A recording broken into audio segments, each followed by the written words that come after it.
Hello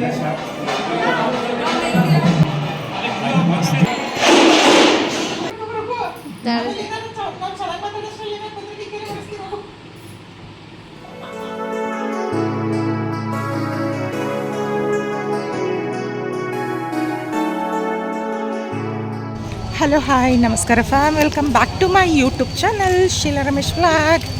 so fam ನೋಡ್ತಾ ಇದ್ದೀರಾ ನಮ್ಮ ಕುಳ್ಪುಟ್ಟು ಜೊತೆಲಿ ನಾನು ಎಲ್ಲಿಗೆ ಬಂದಿದ್ದೀನಿ ಅಂತ ಅಂದರೆ ನಮ್ಮ ಬೆಸ್ಟಿಯವ್ರ ಏರಿಯಾದಲ್ಲಿ ಅನ್ನಪೂರ್ಣೇಶ್ವರಿ ದೇವಸ್ಥಾನದ 3 ದಿನದಿಂದ ಪೂಜೆ ಜಾತ್ರೆ ನಡೀತೈತೆ. ಸೌಂಡ್ ಎಫೆಕ್ಟ್ ಇಲ್ಲಿಗೆ ಹೋಗುತ್ತೆ, ನಿಂತ್ಕೋ ಮಾತಾಡ್ಬಿಟ್ಟು ಹೋಗ್ಬಿಡೋಣ ಒಟ್ಟಿಗೆ.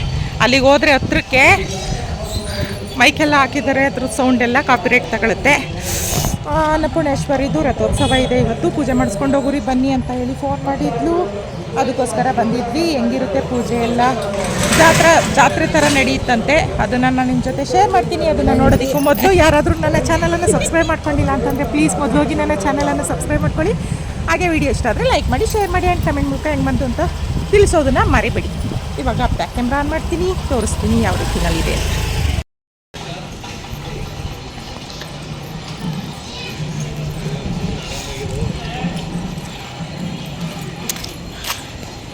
ಇದು ಬಂದು ಅನ್ನಪೂರ್ಣೇಶ್ವರಿ ದೇವಸ್ಥಾನ.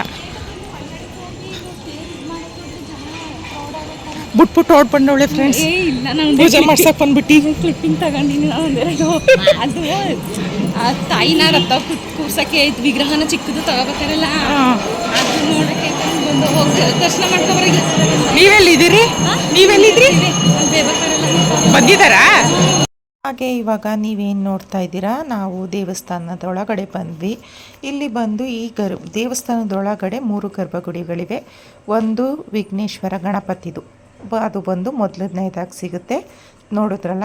ಇದು ಬಂದು ಶಿವಂದು, 2ನೇದು ಶಿವಂದಿರುತ್ತೆ. 3ನೇ ಗರ್ಭಗುಡಿ ಬಂದು ಅನ್ನಪೂರ್ಣೇಶ್ವರಿದಿರುತ್ತೆ.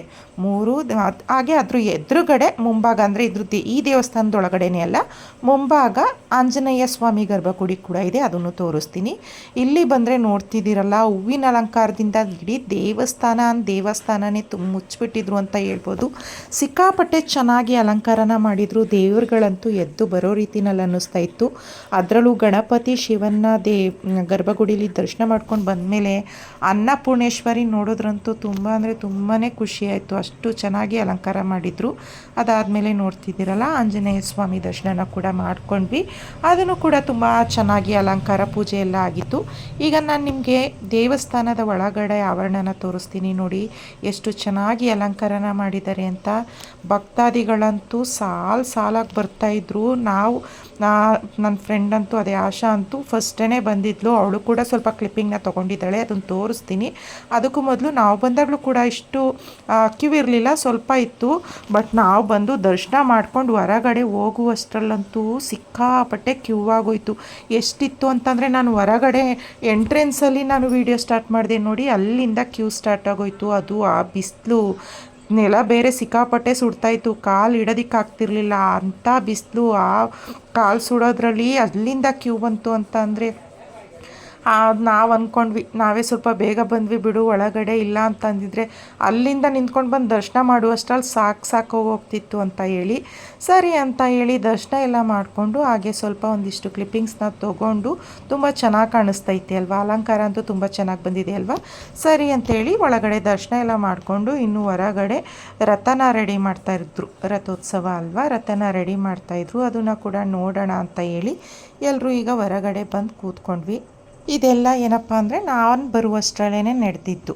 ದೇವ್ರನ್ನ ಏನು ಇದಕ್ಕೆ ರಥಕ್ಕೆ ಕೂರಿಸುವಂಥ ದೇವಿ ಏನಿರುತ್ತೆ ಅದು, ಮತ್ತು ಮುಖ್ಯಸ್ಥರು ಅಂತ ಏನಿರ್ತಾರೆ ಅವರು ಎಲ್ಲರೂ ಸೇರಿಕೊಂಡು ಆ ದೇವ್ರನ್ನ ದೇವಸ್ಥಾನದ ಸುತ್ತ ಒಂದು ಸುತ್ತು ಬಂದು ಅದಾದಮೇಲೆ ರಥಕ್ಕೆ ಅದನ್ನು ಸ್ಥಾಪನೆಗೊಳಿಸೋದು, ಅದು ಆ ಕಾರ್ಯಕ್ರಮ ನಡೀತಾ ಇದೆ ಇಲ್ಲಿ.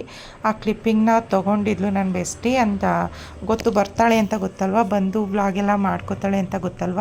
ಸೊ ಸ್ವಲ್ಪ ಮಿಸ್ ಆಗಿಬಿಟ್ರೆ ಸ್ಟಾರ್ಟಿಂಗಿಂದ ಇರಲಿ, ಹೆಂಗೆ ನಡೆಯುತ್ತೆ, ಹೆಂಗೆ ಶುರು ಮಾಡ್ತಾರೆ ಅಂತ ಗೊತ್ತಾಗಲಿ ಅಂತ ಹೇಳಿ ಈ ಕ್ಲಿಪ್ಪಿಂಗ್ಸ್ನೆಲ್ಲ ತೊಗೊಂಡಿದ್ಲು ಅವಳು ಆಲೇನೆ. ಅದಕ್ಕೆ ಥ್ಯಾಂಕ್ಸ್ ಹೇಳ್ತೀನಿ.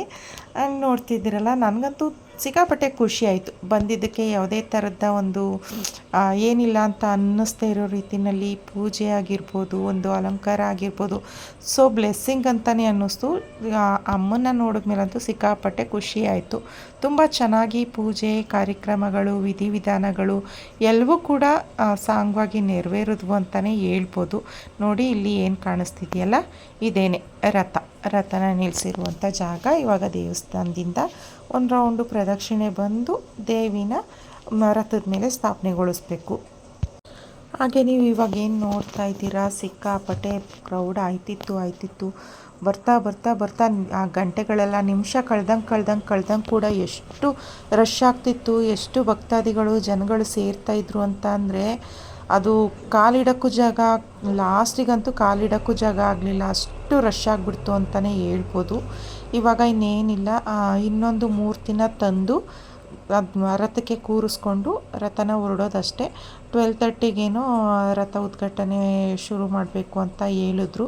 ಸರಿ ಅಂತ ಹೇಳಿ ನೋಡ್ತಾ ಇದ್ದೀವಿ. ಇಲ್ಲೆಲ್ಲ ನೋಡ್ತಿದ್ದೀರಲ್ಲ, ಪೂಜೆ ಕಾರ್ಯಕ್ರಮಗಳು ಅಂತಂದರೆ ಒಂದಷ್ಟು ವಿಧಿವಿಧಾನಗಳು, ಅದ್ರ ಜೊತೆಗೆ ಒಂದಷ್ಟು ಸಾಂಸ್ಕೃತಿಕ ಕಾರ್ಯಕ್ರಮಗಳಂತೂ ಖಂಡಿತವಾಗ್ಲೂ ಇರ್ತವೆ.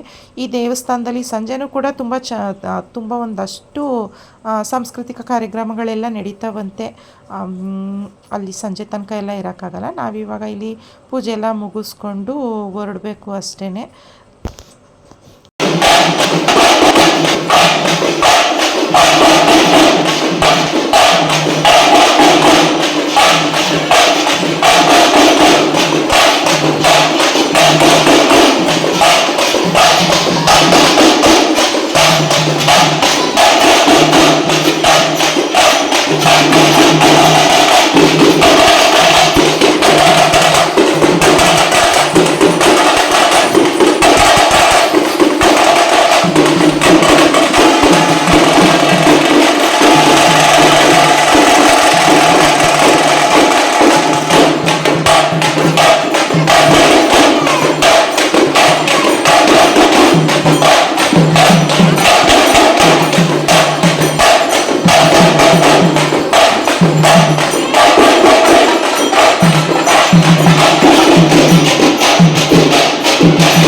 ನೋಡ್ತಿದ್ದೀರಲ್ಲ ನೀವೆಲ್ಲರೂ ಎಷ್ಟು ಚೆನ್ನಾಗಿ ನೆರವೇರ್ತಿದೆ ಅಲ್ವಾ ಪೂಜಾ ಕಾರ್ಯಕ್ರಮಗಳೆಲ್ಲ. ಸರಿ ಅಂತ ಹೇಳಿ ನಾವು ಕೂಡ ಬಂದು ರಥದ ಹತ್ರ ನಿಂತ್ಕೊಂಡ್ವಿ.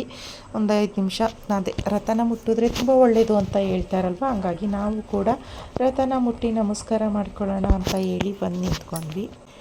ನೋಡಿ ಎಷ್ಟು ರಶ್ ಆಯಿತು ಅಂತ ಹೇಳಿದ್ರೆ, ಜನ ತೋರಿಸ್ತಿದ್ದೀನಲ್ಲ ನಿಮಗೆ, ಸಿಕ್ಕಾಪಟ್ಟೆ ರಶ್ ಆಗೋಯ್ತು. ಆಮೇಲೆ ಬರ್ತಾ ಬರ್ತಾ ಬರ್ತಾ ಬರ್ತಾ ಪೊಲೀಸ್ ಸೆಕ್ಯೂರಿಟಿನೂ ಕೂಡ ಅಷ್ಟೇ ಅಷ್ಟು ಜಾಸ್ತಿ ಆಗೋಯಿತು. ಒಳಗಡೆ ಗರ್ಭಗುಡಿಗೆ ಹೋಗೋದಿರ್ಬೋದು, ಇಲ್ಲಿ ಏನು ರಥದ ಹತ್ರ ಇರ್ಬೋದು, ಮತ್ತು ಹೊರಗಡೆ ಇರ್ಬೋದು, ಎಲ್ಲ ಕಡೆ ಪೊಲೀಸ್ ವ್ಯವಸ್ಥೆ ಸಿಕ್ಕಾಪಟ್ಟೆ ಜಾಸ್ತಿ ಆಯಿತು. ಹಾಗೆ ಇದು ಬಂದರೆ ಅನ್ನಪೂರ್ಣೇಶ್ವರಿ ದೇವಸ್ಥಾನ ಅಂತ ಅಂದರೆ ಏನು ಅನ್ನಕ್ಕೆ ಮಹಾತ್ಮೆ ಜಾಸ್ತಿ ಅಲ್ವಾ. ಇವಾಗ ನಾವು ಇಲ್ಲಿ ರಥ ಒಂದು ಸ್ವಲ್ಪ ಚಾಲನೆ ಆದಮೇಲೆ ನಾವು ಊಟಕ್ಕೆ ಹೊರಟ್ವಿ. ಪ್ರಸಾದ ವಿನಿಯೋಗ ನಡೀತಿದೆ ಇಲ್ಲೇ ದೇವಸ್ಥಾನದಲ್ಲಿ. ಎಲ್ಲರೂ ಪ್ರಸಾದಕ್ಕೆ ಹೋಗಿ ಅಂತ ಹೇಳಿ ಅನೌನ್ಸ್ ಮಾಡಿದ್ರು. ಸರಿ ಅಂತ ಹೇಳಿ ಹೊರಟ್ವಿ. ಅಲ್ಲಿ ಪ್ರಸಾದಕ್ಕೆ ಹೋಗೋಕ್ಕೂ ಮೊದಲು, ಎಲ್ರಿಗೂ ಪ್ರಸಾದ ಕೊಡೋದಕ್ಕೂ ಮೊದಲು ಏನು ಅನ್ನನ ಮಾಡಿರ್ತಾರೆ ಅದನ್ನೆಲ್ಲ ರಾಶಿ ಹಾಕಿ ಮೊದಲು ಅನ್ನನ ಅದಕ್ಕೆ ಅನ್ನಪೂರ್ಣೇಶ್ವರಿಗೆ ಪೂಜೆಯನ್ನು ಸಲ್ಲಿಸ್ತಾರೆ. ಅಲ್ಲಿಗೆ ನಾವು ಕೂಡ ಹೋಗಿ ನಮಸ್ಕಾರ ಮಾಡ್ಕೊಂಡು ಅನ್ನಪೂರ್ಣೇಶ್ವರಿಗೆ ಅಲ್ಲಿ ಪ್ರಸಾದ ಕೊಡ್ತಾರೆ. ಈಸ್ಕೊಂಡು ಇವಾಗ ಊಟದಲ್ಲಿ ಬಂದ್ವಿ. ಊಟದಲ್ಲಂತೂ ನೋಡ್ತಿರ್ಬೋದು ಸಿಕ್ಕಾಪಟ್ಟೆ ದೊಡ್ಡದಾಗಿತ್ತು. ಗ್ರೌಂಡು ಅಂತ ಅನ್ಕೋತೀನಿ ನಾನು. ಇದನ್ನು ನಾನು ಫಸ್ಟ್ ನೋಡಿರಲಿಲ್ಲ. ಇದನ್ನು ದೇವಸ್ಥಾನಕ್ಕೆ ಬಂದಿದ್ದೆ ಒಂದು ಸಾರಿ, ನಮ್ಮ ಆಶೋರ್ ಮನೆಗೆ ಬಂದಿದ್ದಾಗಲೇ. ಅದೇ ಪಕ್ಕದಲ್ಲಿ ಗ್ರೌಂಡ್ ಎಲ್ಲ ನಾನು ಅಷ್ಟು ಅಬ್ಸರ್ವ್ ಮಾಡಿ ನೋಡಿರಲಿಲ್ಲ. ಲಾಸ್ಟ್ ಟೈಮ್ ಬಂದಾಗ ನಾನು ನೈಟ್ ದೇವಸ್ಥಾನಕ್ಕೆ ಹೋಗಿತ್ತು, ಹಂಗಾಗಿ ಸುತ್ತಮುತ್ತ ಎಲ್ಲ ಅಬ್ಸರ್ವ್ ಮಾಡಿ ನೋಡಿರಲಿಲ್ಲ. ಇದು ಗ್ರೌಂಡು ಅಂತ ಅನ್ಕೋತೀನಿ. ಇಲ್ಲಂತೂ ನೋಡ್ತಿರ್ಬೋದು ಆ ಗ್ರೌಂಡೇ ದೊಡ್ಡದಿದೆ. ಅದು ಪೂರ್ತಿ ಅಂದರೆ ಪೂರ್ತಿಯಾಗಿ ಫುಲ್ಲು ಊಟಕ್ಕೆ ವ್ಯವಸ್ಥೆನ ಮಾಡಿದರು. ಶಾಮಿನ ಹಾರಿಸಿ ಟೇಬಲ್ಲು ಊಟನ ಕೊಡ್ತಿದ್ರು. ಲಾಸ್ಟ್ ಇಯರ್ ಎಲ್ಲ ಬಫೆ ಸಿಸ್ಟಮ್ ಮಾಡಿದ್ರಂತೆ, ಬಟ್ ಈ ಸಾರಿ ಏನು ಬಾಳೆಯಲ್ಲಿ ಊಟ ಅಂತೂ ಸಿಕ್ಕಾಪಟ್ಟೆ ಚೆನ್ನಾಗಿತ್ತು. ತುಂಬ ಟೇಸ್ಟಿಯಾಗಿ ಮಾಡಿಸಿದ್ರು. ದೇವಸ್ಥಾನಕ್ಕೆ ಪ್ರಸಾದ ಅಂತ ಅಂದ್ರೇ ಹಂಗೆ, ಅದು ಸಿಗೋದೇನೆ ಪುಣ್ಯ ಅಂತ ಹೇಳ್ಬೇಕು. ಅದರಲ್ಲೂ ದೇವಸ್ಥಾನಗಳಲ್ಲಿ ಹೆಂಗೆ ಮಾಡಿದ್ರು ಕೂಡ ಗೊತ್ತಿಲ್ಲ, ಅದು ದೇವರ ಒಂದು ಆಶೀರ್ವಾದ ಇರುತ್ತಲ್ಲ ಅದಕ್ಕೆ ಅಂತ ಅನ್ಕೋತೀನಿ. ನಂಬಿಕೆ ಇಲ್ಲದೆ ಇರೋರಿಗೆ ಇಲ್ಲ, ನಂಬಿಕೆ ಇರೋವಂಥ ನಮ್ಮಂಥವ್ರಿಗೆ ಆ ಪ್ರಸಾದ ಒಂದು ಅಮೃತದ ಸಮಾನ ಅಂತ ಅನ್ಕೋತೀವಿ. ಟೇಸ್ಟ್ ಅಂತೂ ಕೇಳೋದೇ ಬೇಡ. ಹೆಂಗೆ ಮಾಡಿರಲಿ ದೇವಸ್ಥಾನಗಳಲ್ಲಿ ಪ್ರಸಾದ ಅಂತ ಅಂದ್ರೇ ಆ ಪ್ರಸಾದ ತಿನ್ನೋಕ್ಕೇ ಒಂದು ಖುಷಿ ಆಗುತ್ತೆ. ಅಂಥದ್ರಲ್ಲೂ ಇಷ್ಟು ಟೇಸ್ಟಿಯಾಗಿದ್ರಂತೂ ಕೇಳೋದೇ ಬೇಡ. ತುಂಬ ಅಂದರೆ ತುಂಬಾ ಚೆನ್ನಾಗಿತ್ತು. ಯೂಶುವಲ್ ದೇವಸ್ಥಾನದ ಪ್ರಸಾದ ಅಂತ ಅಂದರೆ ಅನ್ನ ಸಾಂಬಾರು, ಪಾಯಸ, ಬೂಂದಿ, ಹಾಗೆ ಏನು ಅವರೆಕಾಳು ಹುಳಿ ಅಂತ ಹೇಳಿ ಮಾಡ್ತಾರೆ, ಅದನ್ನು ಮಾಡಿದರು. ಮತ್ತು ಮೊಸರು, ರಸಮ್, ಇಷ್ಟು ಊಟದ ವ್ಯವಸ್ಥೆ ಮಾಡಿದಂಥದ್ದು ತುಂಬ ಚೆನ್ನಾಗಿತ್ತು. ಹೊಟ್ಟೆ ತುಂಬ ಊಟ ಮಾಡಿಕೊಂಡು ಹೊರಗಡೆ ಬಂದರೆ ದೇವರು ಏನು ರಥ ದೇವಸ್ಥಾನದಿಂದ ಹೊರಗಡೆ ಬಂದು ಮತ್ತೆ ಹೊರಗಡೆನೂ ಕೂಡ ರಥೋತ್ಸವ ರಥನ ಎಳ್ಕೊಂಡು ಹೋಗ್ತಾಯಿದ್ರು. ಅಂದರೆ ದೇವಸ್ಥಾನದಿಂದ ಹೊರಗಡೆ ಕೂಡ ಒಂದು ರೌಂಡು ಬರುತ್ತಂತೆ ಏರಿಯಾದಲ್ಲಿ. ಅಲ್ಲಿ ನೋಡ್ತಾ ಇದ್ರೆ ನೀವು ಇಲ್ಲಿ ಮತ್ತೆ ಇಲ್ಲಿ ಹೊರಗಡೆ ಕುಣಿತದ ಜೊತೆಗೆ ವಿಶೇಷತೆ ಏನಪ್ಪ ಅಂತ ಅಂದರೆ ಈ ದೇವಸ್ಥಾನದಲ್ಲಿ ಜಾಸ್ತಿ ಸಂಘಯುತ ಮಹಿಳೆಯರೇ ಜಾಸ್ತಿ ಇದ್ದರು ಅಂತಲೇ ಹೇಳ್ಬೋದು. ಊಟದ ವ್ಯವಸ್ಥೆ ಹತ್ರ ಇರ್ಬೋದು, ಮತ್ತು ಗರ್ಭಗುಡಿ ಹತ್ರ ಇರ್ಬೋದು. ಇಲ್ಲೂ ನೋಡ್ತಿದ್ದೀರಲ್ಲ ನೀವು, ಕೋಲಾಟ ಕೂಡ ಆಡ್ತಾಯಿದ್ರು. ಅದನ್ನು ನೋಡಿ ನನಗೆ ಸಿಕ್ಕಾಪಟ್ಟೆ ಖುಷಿ ಆಯಿತು ಆ್ಯಂಡ್ ಪ್ರೌಡ್ ಫೀಲ್ ಅನ್ನಿಸ್ತು. ಇಲ್ಲಿರೋರು ಜಾಸ್ತಿ ಯಂಗರ್ಸ್ಗಳಿಗಿಂತ ಸ್ವಲ್ಪ ಏಜ್ ಆದವರೇ ಜಾಸ್ತಿ ಇದ್ದಾರೆ. ಅವ್ರಿಗೆಲ್ಲ ಎಷ್ಟು ಎನರ್ಜಿ ಇತ್ತು ಮತ್ತು ಮಾಡಬೇಕು ಅನ್ನೋವಂಥ ಒಂದು ಉತ್ಸಾಹ ಎಷ್ಟಿತ್ತು ಅಂತಂದರೆ ನೀವು ನೋಡಿದ್ರೇ ಗೊತ್ತಾಗುತ್ತೆ. ಇದನ್ನು ನೋಡಿದಾಗ ನಿಜವಾಗ್ಲೂ ನಾವುಗಳೇ ವೇಸ್ಟು ಅನ್ನಿಸ್ಬಿಡ್ತು. ಈಗ ನಾವು ಹೊರಗಡೆ ಹೋಗಿ ರೀತಿ ಮಾಡೋದಕ್ಕೇ ಹಂಚ್ಕೊಂಡು ನಾಚ್ಕೊಂಡು ಮಾಡಬೇಕು ಅನ್ನೋ ಒಂದು ಆಸೆ ನಮ್ಮೊಳಗಿದ್ರೂ ಕೂಡ ಅಯ್ಯೋ ಯಾರೇನು ಅನ್ಕೋತಾರೋ, ಯಾರೇನು ತಿಳ್ಕೊತಾರೋ ನಮ್ಮ ಬಗ್ಗೆ, ರೋಡಲ್ಲೆಲ್ಲ ಆಡ್ತವ್ರೆ ಅನ್ಕೋತಾರೇನೋ, ಕುಣಿತವ್ರೆ ಅಂತ ಅನ್ಕೋತಾರೆ. ನಾವು ದೇವ್ರ ಕಾರ್ಯನೇ ಮಾಡ್ತಾಯಿದ್ರು ಕೂಡ ಅಂದ್ಕೊಳ್ಳೋರು ಕೂಡ ಹಂಗೆ ಅನ್ಕೋತಾರೆ. ಅದನ್ನೆಲ್ಲ ಒಂದು ಸೈಡ್ ಬದಿಗಿಟ್ಟು ನಾವು ದೇವ್ರ ಕಾರ್ಯನ ಮಾಡ್ತಿರೋದು, ದೇವ್ರಿಗೆ ದೇವರ ಕೃಪೆಗೆ ಪಾತ್ರರಾಗಬೇಕು ಅನ್ನೋ ಒಂದು ಮನಸ್ಥಿತಿ ಇರುತ್ತಲ್ಲ, ಅದು ಸಿಕ್ಕಾಪಟ್ಟೆ ಖುಷಿ ಕೊಡ್ತು ಆ್ಯಂಡ್ ಪ್ರೌಡ್ ಫೀಲ್ ಅಂತ ಅನ್ನಿಸ್ತು. ಇವಾಗ ಅವರ ಒಂದು ಏನು ಕೋಲಾಟದ ಜೊತೆಗೆ ಇಲ್ಲಿ ಸ್ವಲ್ಪ ಡೊಳ್ಳು ಕುಣಿತಗಳೆಲ್ಲ ಕುಣ್ಕೊಂಡು ದೇವ್ರುಗಳನ್ನೆಲ್ಲ ನೋಡಿಕೊಂಡು ಉತ್ಸವ ಮುಂದೆ ಸಾಗ್ತಾ ಇದೆ. ನಾವು ಇವಾಗ ಈ ಉತ್ಸವದ ಹತ್ರ ಒಂದು ಸ್ವಲ್ಪ ಹೊತ್ತಿದ್ದು ದೇವಸ್ಥಾನದ ರೋಡಿಂದ ಸ್ವಲ್ಪ ಮುಂದೆ ಹೋಗೋ ತನಕ ನಿಂತಿದ್ದು ಮನೆ ಕಡೆ ಹೊರಡೋಣ ಅಂತ ಹೇಳಿ ನೋಡ್ತಾ ನಿಂತಿದ್ದೀವಿ. ಹಾಗೆ ಸಾರಿ, ನಾನು ಇಷ್ಟೊತ್ತು ತನಕ ಈ ದೇವಸ್ಥಾನ ಎಲ್ಲಿ ಬರೋದು ಅನ್ನೋದನ್ನೇ ನಿಮಗೆ ತಿಳಿಸ್ಲಿಲ್ಲ ಅಲ್ವಾ. ಇದು ಬಂದು ಮೈಸೂರಲ್ಲಿ ಇರುವಂತಹ ಕುಂಬಾರಕೊಪ್ಲು ಆ್ಯಂಡ್ ಸೂರ್ಯ ಬೇಕ್ರಿ ಅಂತ ಕೂಡ ಮೆನ್ಷನ್ನ ಮಾಡ್ತಾರೆ. ಕುಂಬಾರಕೊಪ್ಲು ಸೂರ್ಯ ಬೇಕ್ರಿನಲ್ಲಿ ಇರುವಂತಹ ಅನ್ನಪೂರ್ಣೇಶ್ವರಿ ದೇವಸ್ಥಾನ ಇದಾಗಿರುತ್ತೆ. ಇಲ್ಲಿ ಪ್ರತಿ ವರ್ಷವೂ ಕೂಡ ಅಷ್ಟೇ 3 ದಿನ 4 ದಿನಗಳ ಕಾಲ ಅನ್ನಪೂರ್ಣೇಶ್ವರಿ ದೇವಿಯ ವಿಶೇಷ ಪೂಜಾ ವಿಧಿವಿಧಾನಗಳು ನಡೆದು ಕೊನೆಯ ದಿನ ಈ ರೀತಿಯಲ್ಲಿ ತೇರು ನಡೆಯುತ್ತೆ ಅನ್ನಪೂರ್ಣೇಶ್ವರಿದು. ಇದು ಕುಂಬಾರಕೊಪ್ಲು ಮೈಸೂರಲ್ಲಿ ಇರುವಂತಹ ಒಂದು ಅನ್ನಪೂರ್ಣೇಶ್ವರಿ ದೇವಸ್ಥಾನ ಆಗಿರುತ್ತೆ. ಆದರೂ ಮೈಸೂರು ಸುತ್ತಮುತ್ತ ಇದ್ದು ಈ ದೇವಸ್ಥಾನದ ಬಗ್ಗೆ ಗೊತ್ತಿಲ್ಲ ಅಂತ ಅಂದರೆ, ಹೊರನಾಡು ಅನ್ನಪೂರ್ಣೇಶ್ವರಿ ದೇವಸ್ಥಾನ ತನಕ ಹೋಗೋಕ್ಕಾಗಿಲ್ಲ ಅಂತ ಅಂದರೆ, ಒಂದು ಮಕ್ಕಳು ಅನ್ನಪ್ರಾಶನಕ್ಕಾಗಿರ್ಬೋದು ಮತ್ತು ಅನ್ನಪೂರ್ಣೇಶ್ವರಿ ದರ್ಶನಕ್ಕಾಗಿರ್ಬೋದು, ಹೊರನಾಡು ತನಕ ಹೋಗೋಕ್ಕಾಗಲಿಲ್ಲ ಅಂತ ಅಂದರೆ ಮೈಸೂರು ಇಲ್ಲಿ ಸೂರ್ಯ ಬೇಕ್ರಿಯಲ್ಲಿರುವಂಥ ದೇವಸ್ಥಾನಕ್ಕೆ ಬಂದು ಬೇಡ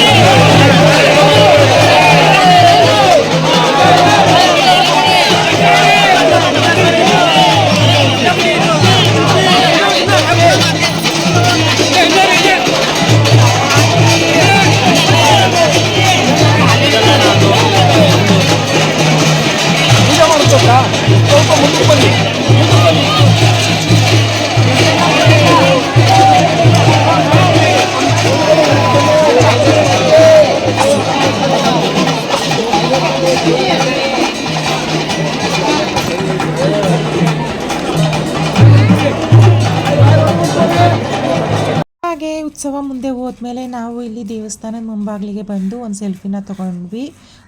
ಮಧ್ಯದಲ್ಲಿ ನಿಂತಿರೋದು ಬಂದು ಅಕ್ಕ, ಅಂದರೆ ದೊಡ್ಡಪ್ಪನ ಮಗಳು. ನಮ್ಮ ಆಶಾ ಇದ್ದಾಳಲ್ಲ, ಅವ್ರಿಗೆ ಸ್ವಂತ ಅಕ್ಕ, ನನಗೆ ದೊಡ್ಡಪ್ಪನ ಮಗಳು. ನಮ್ಮ ಅಕ್ಕನ ಹಿಂದೆ ಇರುವಂಥದ್ದು ಜ್ಯೋತಿ ಅಂತ ಹೇಳಿ, ಆಶನ ವಾರ್ಗಿತ್ತಿ. ಇನ್ನು ಲಾಸ್ಟ್ ಇರೋದು ನಮ್ಮ ಕುಳ್ಳಿಪುಟ್ಟಿ ಅಕ್ಕ, ನಮ್ಮ ದೊಡ್ಡಪ್ಪನ ಮಗಳು, ನಿಮ್ಮೆಲ್ರಿಗೂ ಗೊತ್ತೇ ಇದೆ. ಇವಾಗ ನಾವು ಫೋಟೋ ಎಲ್ಲ ತೊಗೊಂಡು ಹೊರಡ್ಬೇಕಾದ್ರೆ ಹಂಗೆ ಬೇಬಿ ಅಕ್ಕ, ಅಂದರೆ ಹೇಳಿದ್ನಲ್ಲ ನಮ್ಮ ದೊಡ್ಡಪ್ಪನ ಮಗಳು, ಅವಳು ನಾನು ಇಲ್ಲೇ ಹೋಗ್ತೀನಿ, ನನಗೆ ಕೆಲಸ ಐತೆ ಅಂತ ಹೇಳಿದ್ಲು. ಸರಿ ಅಂತ ಹೇಳಿ ಅವಳು ಹೋದ್ಮೇಲೆ ನಾವೆಲ್ಲರೂ ಇಲ್ಲಿ ನಮ್ಮ ಫ್ರೆಂಡ್ ಮನೆಗೇ ಬಂದು ಒಂದು ಸ್ವಲ್ಪ ಹೊತ್ತು ಕೂತ್ಕೊಂಡು ಹಾಡು ಹರಟೆ, ಹೆಣ್ಮಕ್ಳದ್ದು ಇದ್ದೇ ಇರುತ್ತಲ್ಲ, ಆ ಬಿಸಿಲಲ್ಲಿ ಆ ಪ್ರಸಾದನ ಹೊಟ್ಟೆ ತುಂಬ ತಿಂದಿದ್ಕೋದ್ಗೂ ಸಿಕ್ಕಾಪಟ್ಟೆ ಸುಸ್ತಾಗೋಯ್ತು. ಯಪ್ಪ, ಹೋಗಿ ಒಂದು ಸ್ವಲ್ಪ ಹೊತ್ತು ಫ್ಯಾನ್ ಹಾಕೊಂಡು ಕೂತ್ಕೊಂಡ್ರೆ ಸಾಕು ಅನ್ನುವಂಗಾಯಿತು. ಹಂಗಾಗಿ ಅವ್ರ ಮನೆಗೇ ಬಂದು ಒಂದು ಸ್ವಲ್ಪ ಹೊತ್ತು ಕೂತ್ಕೊಂಡು ಮಾತುಕತೆ ಎಲ್ಲ ಆಡಿಕೊಂಡು ಐಸ್ ಕ್ರೀಮ್ ತರಿಸ್ಕೊಟ್ಲು. ಐಸ್ ಕ್ರೀಮ್ ತಿನ್ಕೊಂಡು ನಾವು ಕೂಡ ನಮ್ಮ ಮನೆ ಹೊರಟ್ವಿ. ನಮ್ಮ ಪುಟ್ಟುನ ಕರ್ಕೊಂಡು ನಾನು ಹೊರಟೆ. ಬಾವ ನಮ್ಮ ಮನೆಗೆ ಬಂದುಬಿಟ್ಟು ಅವಳನ್ನ ಕರ್ಕೊಂಡು ಹೋಗ್ತೀನಿ ಅಂತ ಹೇಳಿದ್ರು. ಸರಿ ಅಂತೇಳಿ ನಮ್ಮ ಮನೆಗೆ ಕರ್ಕೊಂಡು ಹೋದೆ. ನಮ್ಮ ಮನೆಗೆ ಹೋದ್ಮೇಲೆ ಒಂದು ಸ್ವಲ್ಪ ಹೊತ್ತು ಕೂತ್ಕೊಂಡು ಅಲ್ಲೂ ಕೂಡ ಮಾತುಕತೆ ಆಡಿಕೊಂಡು ಒಂದು ಅರ್ಧ ಗಂಟೆ ಆದಮೇಲೆ ಬಾವ ಬಂದರು. ಅವಳನ್ನು ಕಳಿಸ್ಕೊಟ್ಟೆ. ಅವಳನ್ನ ಕಳಿಸ್ಕೊಟ್ಮೇಲೆ ಇನ್ನೂ ರೆಗ್ಯುಲರಾಗಿ ನನಗೆ ಇದ್ದಂಥ ಸಂಜೆ, ಅದರಲ್ಲೂ ಶುಕ್ರವಾರ ಆಗಿರೋದ್ರಿಂದ ಇದ್ದಂಥ ಸಂಜೆ ಪೂಜೆ ಮಾಡಬೇಕಾಗಿತ್ತು. ಇನ್ನು ರೌಂಡ್ ಫ್ರೆಶ್ ಅಪ್ ಆಗಿ ಪೂಜೆ ಎಲ್ಲ ಮಾಡಿಕೊಟ್ಟು ನಮ್ಮ ಮನೆ ವರ್ಕರ್ಸ್ಗಳಿಗೆಲ್ಲ ಟೀ ಕಾಫಿ ಎಲ್ಲ ಮಾಡಿಕೊಟ್ಟು ಇನ್ನು ಇದ್ದಿದ್ದೆ ಅಡುಗೆ ಊಟ ಕೆಲಸ ಅಂತ ಹೇಳಿ ಇದನ್ನು ಮುಗಿಸ್ಕೊಂಡೆ. ಇದಾಗಿತ್ತು ಅನ್ನಪೂರ್ಣೇಶ್ವರಿ ದೇವಸ್ಥಾನದ ರಥೋತ್ಸವದ ವ್ಲಾಗ್, ಸ್ಪೆಷಲ್ ಅಂತಲೇ ಹೇಳ್ಬೋದು. ಈ ಒಂದು ವ್ಲಾಗ್ ನಿಮ್ಮೆಲ್ರಿಗೂ ಇಷ್ಟ ಆಗಿರುತ್ತೆ ಅಂತ ಅನ್ಕೋತೀನಿ. ಇಷ್ಟ ಆಗಿದರೆ ಲೈಕ್ ಮಾಡಿ, ಶೇರ್ ಮಾಡಿ ಆ್ಯಂಡ್ ಕಮೆಂಟ್ ಮೂಲಕ ಹೆಂಗೆ ಬಂತು ಅಂತ ನನಗೆ ತಿಳಿಸೋದನ್ನು ಮರಿಬೇಡಿ. ಮತ್ತು ನಾನು ನಿಮಗೆ ನೆಕ್ಸ್ಟ್ ವೀಡಿಯೋಲಿ ಸಿಗ್ತೀನಿ ಅಂತ ಹೇಳ್ತಾ ಎಲ್ರಿಗೂ until then take care, bye bye and love you all.